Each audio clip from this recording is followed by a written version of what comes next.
What is up, everybody on YouTube? Thrift School over here, sitting in my car. You can kind of see part of the car right there.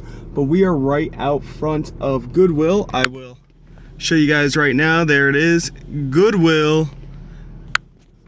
And I got some cool stuff to show you guys. What up, Wade's Ventures? So I got a nice little bag right here, and this is an item that a lot of people look over. I actually got 10 of them, so I was able to buy them in bulk, which is nice. Not all of them are worth money, but a lot of them are. So let's just hop right into it, and I'm going to show you guys everything inside this bag. We're going to start with the two random things I got first. Now, anything that's sealed, I look up no matter what it is, guys. So this right here, this is just like a Brother cartridge for film ribbons. Not 100% sure.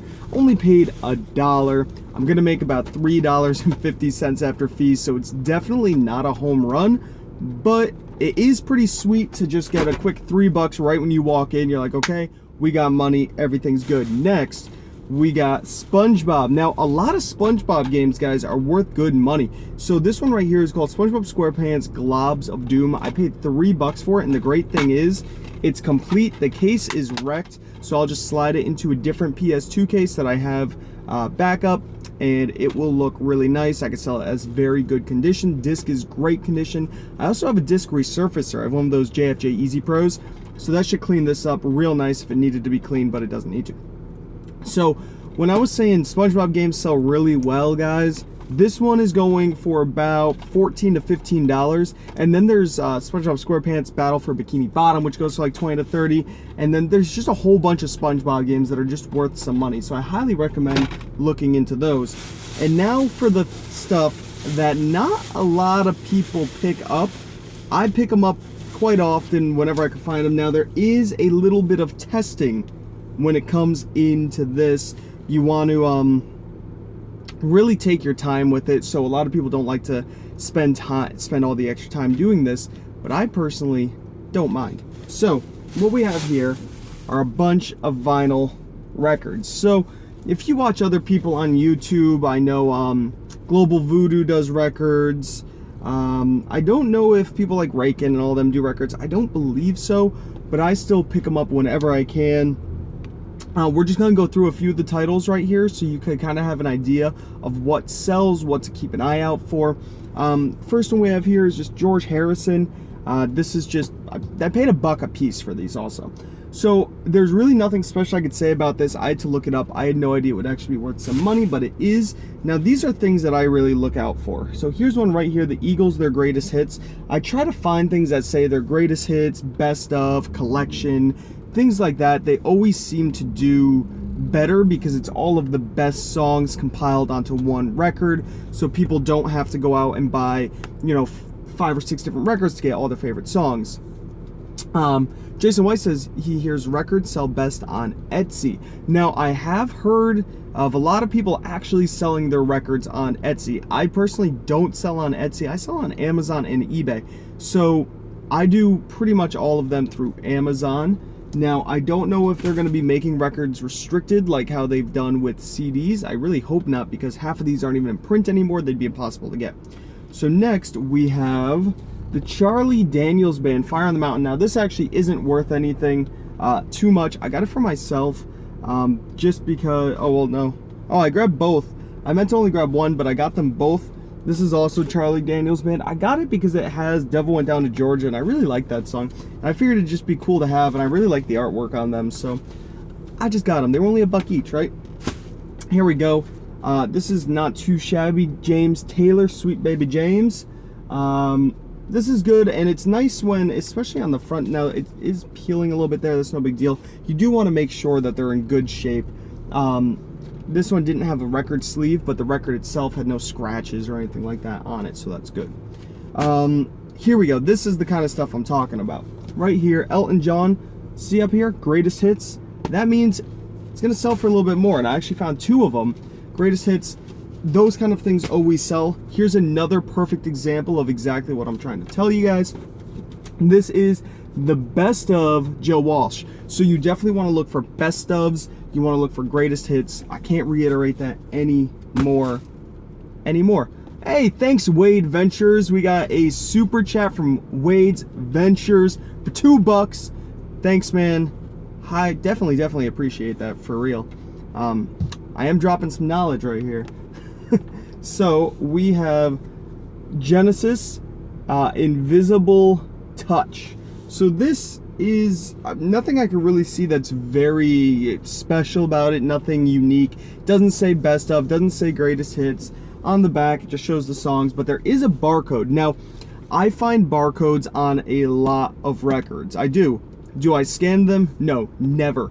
90% of the time, for me, when you scan the barcode of a record, it is not giving you the correct listing. And I don't know why, and I really don't know how to combat that. So, well, I do know how to combat it, actually. You don't scan the barcode. The thing you want to do when looking up records at thrift stores or wherever you are, this is how I do it. I don't even type in this. All I do is type in the name of the album, Invisible Touch, and then the word vinyl. That's all you want to do. You could put record, you could put LP, but I find that you get the best result when you type the word vinyl. So I would type in Invisible Touch vinyl into Amazon, and now you're probably gonna get more than one result. Now there are usually, when it comes to records, so this is why it takes your due diligence, there are usually multiple listings for the same item. So there could be 4 different listings, all within a whole bunch of different ranks. So how do you know which one to choose? Well, a lot of people would say, okay, go after the one that has the lowest rank because it'll sell the fastest. Now that's not always the case, especially when it comes to records. Because, and the reason why you want to type the word vinyl afterwards is because if you just type this in, maybe this was also ported onto CD, so you want to make sure you're not looking at the CD listing. You want to make sure you're looking at the record listing itself. So why you wouldn't necessarily go for the lowest rank is because some of these records were even remastered on 180 gram vinyl. You'll see that on a few listings. If you go to look up records, you'll see that they were ported onto 180 gram vinyl. Those are newer releases. They're going to have lower ranks. They sell faster. But you're basically going to be wanting to look for things that are closer to you know, the 100,000 rank, 200,000 rank. That's kind of what you'll find for records. We have another super chat from Phil Music 95, another $2. He says, thank you for your content. Thank you, Phil Music 95. It means a lot, really. Seriously does. So that's why you're not going to want to be listing on the vinyl records with a rank of, I don't know, the 30,000. Odds are you're not going to find very many like that. Those are going to be the newer releases, the 180 gram vinyl editions. Next, we have Steely Dan, Can't Buy a Thrill. Now, this doesn't say best of. This doesn't say greatest hits. This doesn't say anything like that. So what makes this one special? Well, you can see it opens up, and a lot of records open up, but look at this. It's 2. It is a double LP. So that is something that is usually worth a good amount of money. You definitely want to keep an eye out for the double LPs. And if you don't know, because this only has 1 slot. Even though it opens up, it only has 1 slot. So what if there was only 1 in here? Well, how would you know? Very simply, you look on the back, and this says side 1, side 2, side 3, side 4. So you definitely want to keep an eye out for things that have, you know, side 1, side 2, side 3, side 4, of course. It just means that there's more songs on it, more content. People are more willing to buy that than they are 2 records. You know what I mean? Because maybe one of those records is $15 and the other one's $10, you're looking at $25.